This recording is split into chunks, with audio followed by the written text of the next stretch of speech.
Palestine still bleeds. The world must stop pretending neutrality is innocence. For 2 years, the world has watched Gaza turn into an open wound, and many pretended to flinch, but keep looking away. This is not a dispute to be managed from comfortable conference rooms. This is a humanitarian and legal emergency that demands justice, accountability, and moral clarity. Now, hospitals have become morgues. Markets have become graves. Entire neighborhoods are reduced to rubble, and the scale of a human catastrophe is beyond political spin. Independent counts and humanitarian agencies agree the death toll runs in the tens of thousands and keeps rising. Countless civilians, women, children, elderly, have been killed, injured, displaced, and denied life-saving aid. These aren't statistics to be footnoted between diplomatic statements. They are fathers and mothers, children and teachers, erased from futures. The international legal system is not an optional luxury. It is the only mechanism the world has to translate outrage into consequence. The International Criminal Court has been engaged with the situation in Palestine for years. Its involvement is not a political theater. It is how the world tries to put perpetrators before the rule of law. Accountability requires investigations, gathering evidence, and pursuing indictments where the law points. Those who hide behind slogans of security while bombing civilian infrastructure must be subject to impartial scrutiny. No exceptions, no special pleading. And stop treating euphemisms as compassion.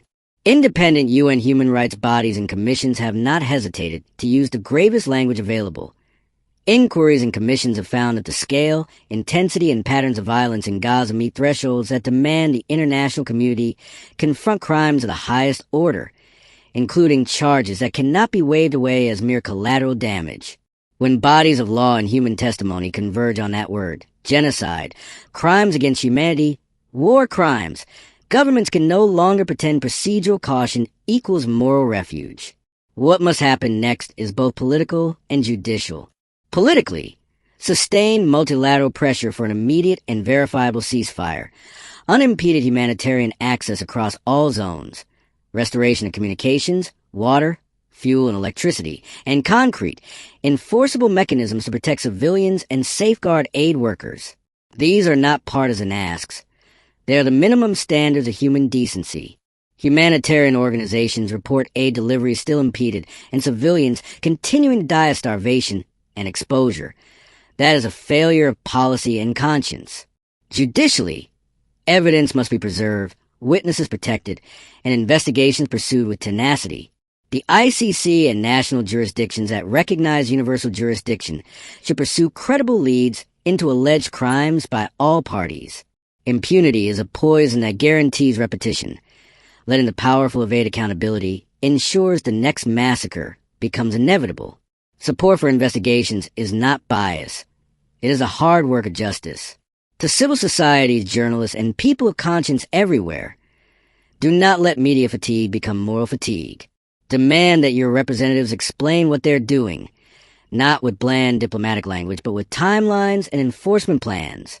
Protest, lobby, support independent journalism, and the NGOs on the ground risking everything to document what's happening. Keep sharing verified facts. Keep naming names where evidence exists. Silence is complicity. Indifference is the ally of atrocity. To the states shielding crimes or strategic calculations, history will remember whose votes and vetoes saved lives and whose protected impunity. Strategic alliances that require moral amnesia are brittle when judged by future generations. There can be no security built on the bones of another people. Real, sustainable security comes through justice, political settlement, and recognition of the equal rights of all who live under these skies. Palestinians need more than our words. They need action that translates into relief, safety, and a realistic path to dignity and sovereign rights. They need the international legal machinery to work, not be gaslit into ineffectiveness by cynical politics.